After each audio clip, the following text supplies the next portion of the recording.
പ്രിയപ്പെട്ടവരെ എല്ലാവർക്കും നമസ്കാരം. തിരുവനന്തപുരത്തുള്ള തൈക്കാട് മോഡൽ ഗവൺമെൻറ് LPHSലെ വിദ്യാർത്ഥികൾ തിരുവനന്തപുരം ജില്ലയിലെ ഏറ്റവും വലിയ പാടശേഖരമായ കീഴമാവം പാടത്ത് നെൽകൃഷി കാണുവാനും പഠിക്കുവാനും എത്തി. ഏറെ സന്തോഷം തോന്നുന്ന ഒരു പ്രവൃത്തിയാണ്. കാരണം എന്ന് പറഞ്ഞാൽ നെൽപ്പാടങ്ങൾ കണ്ടിട്ടില്ലാത്തതും നെൽകൃഷി എന്താണെന്ന് കണ്ടിട്ടില്ലാത്തവരും നെൽവിളയുന്നത് ഏത് ചെടിയിലാണെന്ന് കണ്ടിട്ടില്ലാത്തതുമായ ധാരാളം വിദ്യാർത്ഥികൾ നമ്മുടെ വിദ്യാലയങ്ങളിലുണ്ട്. അപ്പോൾ നമ്മുടെ നാട്ടിലെ കുട്ടികളെ കൃഷി പഠിപ്പിക്കുന്നതിനും കാർഷിക സംസ്കാരം എന്ന അവരുടെ മനസ്സുകളിൽ ഉറപ്പിക്കുന്നതിനും വേണ്ടി ഇത്തരത്തിലുള്ള സത്പ്രവർത്തികൾ ഓരോ വിദ്യാലയങ്ങളിലെ അധ്യാപകർ ഏറ്റെടുത്ത് ചെയ്തു കഴിഞ്ഞാൽ വളരെ വൈകാതെ കേരളത്തിൻ്റെ കാർഷിക മേഖല ഒരു ഹരിത സമൃദ്ധിയിലെത്തും, അല്ലെങ്കിൽ നല്ല ഉൽപ്പാദനക്ഷമമായി മാറുന്നതിൽ യാതൊരു സംശയവുമില്ല. എന്തുകൊണ്ടും അഭിമാനകരമായ കാര്യമാണ്. കാരണം നെൽപ്പാടങ്ങൾ കണ്ടിട്ടില്ലാത്ത ധാരാളം വിദ്യാർത്ഥികൾ നമ്മുടെ പാടത്ത് വന്നു. ഈ പാടത്തെ ചേറിലിറങ്ങി ചേറിൽ കളിച്ചു, ഞാറ് നട്ടു. അങ്ങനെ വളരെ സന്തോഷകരമായാണ് കുട്ടികൾ മടങ്ങുന്നത്.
പ്രത്യേകിച്ചും പട്ടണത്തിൽ മാത്രം താമസിക്കുന്ന കുറേ കുട്ടികളാണ് നമ്മുടെ സ്കൂളിലുള്ളത്. അവരെ സംബന്ധിച്ചോളം പാഠപുസ്തകത്തിലോ അല്ലെങ്കിൽ യൂട്യൂബുകളിലോ അല്ലെങ്കിൽ ചാനലുകളിലോ വല്ല മാത്രം കാണുന്ന ഒരു അറിവായിരുന്നു പാഠം, അല്ലെങ്കിൽ ഈ വയലറിവ് അല്ലെങ്കിൽ നെല്ലറിവ്, ഇതൊക്കെ പറയുന്നത് അവരുടെ പുസ്തകങ്ങളിൽ മാത്രം ഉണ്ടായിരുന്നതാണ്. ഇത് അവരിവിടെ നേരിട്ട് വരികയും ഈ തിരുവനന്തപുരം ജില്ലയിലെ തന്നെ ഏറ്റവും വലിയ പാടശേഖരമായ ഈ ചെങ്കലിലുള്ള ഈ കീഴ്മ പാടശേഖരം നേരിട്ട് കാണുക, വയലിൽ ഇറങ്ങുക, മണ്ണറിയുക, ഇതൊക്കെ ഒരു വല്ലാത്ത അനുഭവമാണ്. ഇത് ആ കുട്ടികൾക്ക് നൽകാൻ കഴിഞ്ഞത് ഒരു വലിയ സന്തോഷമുണ്ട്. അവരുടെ ജീവിതത്തിൽ ഒരിക്കലും ഈ അനുഭവം മറക്കത്തില്ല. പ്രത്യേകിച്ചും ഇപ്പോൾ നടക്കുന്ന തിരുവാതിര ഞാറ്റുവേലയാണ്. ഈ തിരുവാതിര ഞാറ്റുവേലകൾ എന്താന്ന് പോലും കുട്ടികൾ പുസ്തകത്തിനപ്പുറം അറിഞ്ഞിട്ടില്ല. അവർക്ക് നേരെ അനുഭവത്തിലൂടെ അവർ മനസ്സിലാക്കി എന്താണ് വയൽ, അല്ലെങ്കിൽ എന്താണ് പാടം, എന്താണ് നെല്ല്, പലതരം നെല്ലുകൾ, ഇതൊന്നും അവർക്കറിയാം. നിറങ്ങൾ കൊണ്ടുപോകും ഈ നെല്ലുകളെ തിരിച്ചറിയാൻ പറ്റുന്നുള്ളത് അവർ ആദ്യമായിട്ട് അറിയുന്ന ഒരു അനുഭവമായിരുന്നു. ഇങ്ങനൊരു അനുഭവം കുട്ടികൾക്ക് നൽകാൻ കഴിഞ്ഞാൽ ഞങ്ങൾക്കും ഇങ്ങനൊരു അനുഭവം അവർക്ക് ഒരുക്കി തന്നേല് ഈ ചെങ്കൽ പാടശേഖരത്തിലെ എല്ലാവർക്കും, പാടശേഖര സമിതി ചെങ്കൽ സൊസൈറ്റി പ്രസിഡന്റ് സൈമൺ സാറ്, പിന്നെ ഏറ്റവും നല്ല കർഷകൻ കിഷൻ ചേട്ടൻ, ഇവരെല്ലാരോടുമുള്ള ഞങ്ങളുടെ നന്ദി അറിയിക്കുന്നു.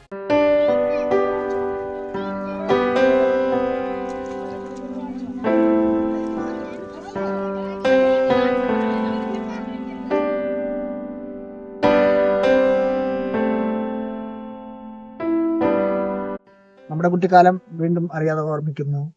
നമ്മളൊക്കെ വെള്ളത്തിൽ ഇറങ്ങിയിട്ടുള്ളൂ അല്ലെ ടീച്ചറെ? നമ്മളെ മീൻ പിടിച്ചിട്ടുള്ളൂ, നമ്മളെ ചെളിയിൽ ഇറങ്ങിയിട്ടുള്ളൂ, മഴ നനഞ്ഞിട്ടുള്ളൂ. നമ്മുടെ കുട്ടികള് വല്ലപ്പോഴും കൂടെ ഇപ്പൊ ഈ അധ്യയന വർഷത്തെ തുടക്കത്തിലാണ് വെള്ളത്തിൽ ഇറങ്ങുന്നത്. നമ്മൾ ഈ അധ്യയന വർഷം മൊത്തവും അവധിക്കാലം ഒക്കെ വെള്ളത്തിലായിരുന്നു അല്ലെ? എങ്ങനെയല്ലേ? ആ ഒരു അനുഭവത്തിന്റെ ചെറിയൊരു അനുഭവം, അതിന്റെ ചെറിയൊരു ഭാഗം കൊടുക്കാനേ നമുക്ക് കഴിഞ്ഞിട്ടുള്ളൂ. മണ്ണ് നിഷിദ്ധമായ ഒരു സാധനമൊന്നും തൊട്ട രോഗം വരുന്ന ഒരു പ്രശ്നമാണെന്നുള്ള ഒരു കാലഘട്ടത്തിൽ നമ്മൾ ജീവിക്കുമ്പോൾ അതിസാഹസ്യമായിട്ട് നമ്മൾ ഈ കുട്ടികളെ കൊണ്ട് ചെളിയിൽ ഇറക്കി അവരെ കയറ്റാൻ പറ്റപാട് നമുക്കറിയാം. വെയിലൊന്നും ഒരു പ്രശ്നമല്ലായിരുന്നു. ഈ മണ്ണിൽ നിന്നാണ് അവർ കഴിക്കുന്ന ആഹാരവും അവർ നേടുന്ന വലിയ ജോലിയും അതിനപ്പുറത്തേക്കുള്ള വലിയ അക്കങ്ങളിലുള്ള ശമ്പളം വരുന്നു എന്നുള്ള ഒരു ബോധ്യം അവർക്കുണ്ടാവുകയും അവരുടെ അച്ഛൻ്റെ അച്ഛനും അപ്പൂപ്പന്മാരെല്ലാം ഇവിടെ ഈ ഇങ്ങനെ ഒരു സ്ഥലം ഒരുക്കിയിട്ടതുകൊണ്ടാണ് ഇപ്പോഴും മരുഭൂമി ആകാതെ നമ്മുടെ മുന്നിൽ നമ്മുടെ കൊച്ചു കാൽപാദങ്ങൾ പതിയം കണക്കിന് നനവാർന്ന് മീനുമായിട്ട് കിടക്കുന്നു എന്നുള്ളൊരു ബോധ്യം അവർക്കുണ്ടായിട്ടുണ്ട്. അത് തന്നെയാണ് നമ്മുടെ ഏറ്റവും വലിയ